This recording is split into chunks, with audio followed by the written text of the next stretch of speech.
ಶ್ರೀನಿವಾಸನ ಪೋಲ್ವ ಕರುಣಿಗಳೀ ನಳಿನ ಜಾಂಡದೊಳು ಕಾಣೆ ಪ್ರವೀಣರಾದವರರಸಿನೋಳ್ಪದು ಶ್ರುತಿ ಪುರಾಣದೊಳು. ದ್ರೋಣ ಭೀಷ್ಮ ಕೃಪಾದಿಗಳು ಕುರು ಸೇನೆಯೊಳಗಿರಲವರವ ಗುಣಗಳೇನು ನೋಡದೆ ಪಾಲಿಸಿದ ಪರಮಾತ್ಮ ಪರಗತಿಯ. ಗೋವಿಂದ ಗೋವಿಂದ ಪುರಂದರ ವಂದೇ ಸ್ಕಂದ ಸನಂದನ ವಂದಿತ ಪಾದ.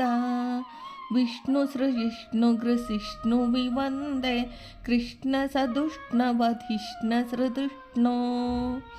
ದಾಸವರ್ಯಂ ದಯಾಯುಕ್ತಂ ದೂರೀಕೃತ ದುರಾಶಿಷಂ ಹರಿಕಥಾಮೃತ ಸಾರ ವಕ್ತಾರಂ ಜಗನ್ನಾಥ ಗುರುಂ ಭಜೆ. ಶ್ರೀ ಹರಿಕಥಾಮೃತ ಸಾರ ಸಕಲ ದುರಿತ ನಿವಾರಣಾ ಸಂಧಿ ಪದ್ಯ 3. ಶ್ರೀನಿವಾಸನ ಪೋಲ್ವ ಕರುಣಿಗಳೀ ನಳಿನ ಜಾಂಡದೊಳು ಕಾಣೆ ಎಂಬ ಈ ಪದ್ಯದಲ್ಲಿ ಶ್ರೀ ಜಗನ್ನಾಥದಾಸಾರ್ಯರು ಶ್ರೀಹರಿಯ ಕರುಣಾಶಯಾತೀತ್ಮಕವಾದ ಮಹಿಮೆಯನ್ನು ಮತ್ತೊಂದು ದೃಷ್ಟಾಂತದ ಪೂರ್ವಕವಾಗಿ ವಿವರಿಸುತ್ತಾರೆ. ಶ್ರೀ ಎಂದರೆ ಪರಮ ಮಂಗಳ ಸ್ವರೂಪಿಣಿಯಾದ ಕಾಂತಿ ಸಂಪನ್ನಳಾದ ಲಕ್ಷ್ಮೀದೇವಿ. ನಿವಾಸ ಎಂದರೆ ನಿಲಯ ಎಂದರ್ಥ. ಲಕ್ಷ್ಮೀನಾರಾಯಣರು ಪರಸ್ಪರ ನಿತ್ಯಾವಿಯೋಗಿಗಳು. ಶ್ರೀಹರಿಯ ವಕ್ಷೋ ನಿವಾಸಿನಿಯಾಗಿದ್ದಾಳೆ ಶ್ರೀರಮ. ಲಕ್ಷ್ಮೀ ನಿಲಯನಾದ ಶ್ರೀ ಪರಮಾತ್ಮನು ಶ್ರೀನಿವಾಸ ನಾಮಕನು. ಶ್ರೀನಿವಾಸನಿಗೆ ಸದೃಶರಾದ ಕರುಣಾಶಾಲಿಗಳು ಅನ್ಯರಾರೂ ಇಲ್ಲವೇ ಇಲ್ಲ. ನಳಿನ ಎಂದರೆ ಕಮಲ. ನಳಿನಜ ಎಂದರೆ ಶ್ರೀ ಪರಮಾತ್ಮನ ನಾಭಿ ಕಮಲದಲ್ಲಿ ಸಂಜಾತರಾದ ಹಿರಣ್ಯ ಗರ್ಭ ನಾಮಕ ಚತುರ್ಮುಖ ಬ್ರಹ್ಮದೇವರು. ನಳಿನ ಜಾಂಡ ಎಂದರೆ ಬ್ರಹ್ಮಾಂಡ. ಶ್ರೀನಿವಾಸನಿಗೆ ಸಮರಾದ ಕರುಣಾಳುಗಳು ಈ ಬ್ರಹ್ಮಾಂಡದಲ್ಲಿ ಎಲ್ಲೆಲ್ಲಿ ಹುಡುಕಿ ನೋಡಿದರೂ ಸಿಗುವುದಿಲ್ಲ. ಶ್ರೀ ಪರಮಾತ್ಮನು ಸ್ವಭಕ್ತರ ವಿಷಯದಲ್ಲಿ ಕರುಣಾಮಯನು.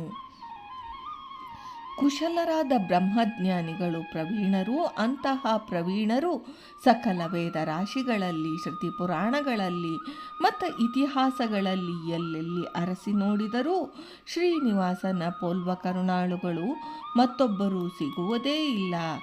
ರಮ, ವಾಯು ಇವರೇ ಮೊದಲಾದವರು ದಯಾವಂತರಲ್ಲವೇ? ಅಂದರೆ ಶ್ರೀಯಂವಸನ ಎಂಬ ಶ್ರುತ್ಯರ್ಥದಿಂದ ಸಮಸ್ತ ದೇವತಾ ವರ್ಗದಲ್ಲಿ ಶ್ರೀಹರಿಯಷ್ಟು ದಯಾಸಾಂದ್ರರೇ ಇಲ್ಲ ಎಂದು ವ್ಯಕ್ತವಾಗುವುದು. ಎಲ್ಲರಿಗಿಂತ ಅಧಿಕ ಕರುಣಾಪೂರ್ಣನು ಶ್ರೀನಿವಾಸನು. ಕುರುಕ್ಷೇತ್ರ ಮಹಾಸಂಗ್ರಾಮದಲ್ಲಿ ಅತಿರಥ ಮಹಾರಥರಾದ ದ್ರೋಣಾಚಾರ್ಯರು, ಭೀಷ್ಮಾಚಾರ್ಯರು, ಕೃಪಾಚಾರ್ಯರು ಇತ್ಯಾದಿ ಅವನ ಭಗವದ್ಭಕ್ತರು ತಮ್ಮ ಪ್ರಾರಬ್ಧ ಕರ್ಮಾನುಭೋಗದ ದೀಕ್ಷೆಯಿಂದ ಕಲಿ ಸ್ವರೂಪನಾದ ದುರ್ಯೋಧನನ ಪಕ್ಷವಹಿಸಿ ಅವನ ಪರವಾಗಿ ಪರಮ ಭಗವದ್ಭಕ್ತರಾದ ಪಾಂಡವರ ವಿರುದ್ಧವಾಗಿ ಕಾದಾಡಿದರು. ಶ್ರೀಕೃಷ್ಣಾರ್ಜುನರ ಮೇಲೆ ಬಾಣದ ವರ್ಷವನ್ನೇ ಸುರಿಸಿದರು. ಆದರೂ ಅವರೆಲ್ಲರೂ ತನ್ನ ಭಗವದ್ಭಕ್ತರಾದ್ದರಿಂದ ಅವರ ಅವಗುಣ ರೂಪವಾದ ದೋಷಗಳನ್ನು ಎಣಿಸದೆ ಪರಮ ದಯಾಸಾಂದ್ರನಾದ ಆ ಪರಾತ್ಪರನು ಅವರಿಗೆ ಸದ್ಗತಿಯನ್ನೇ ಅನುಗ್ರಹಿಸಿದನು. ಶ್ರೀಹರಿಯ ದಯಾ ವಿಶೇಷಕ್ಕೆ ಇದಕ್ಕಿಂತ ಅನ್ಯ ದೃಷ್ಟಾಂತ ಉಂಟೆ ಎಂದು ಶ್ರೀ ಜಗನ್ನಾಥದಾಸಾರ್ಯರು ಈ ಪದ್ಯದಲ್ಲಿ ತಿಳಿಸಿದ್ದಾರೆ. ಭಾರತೀ ರಮಣ ಮುಖ್ಯ ಪ್ರಾಣಾಂತರ್ಗತ ವೃಂದಾವನ ವಿಹಾರಿ ಶ್ರೀಕೃಷ್ಣಾರ್ಪಣಮಸ್ತು.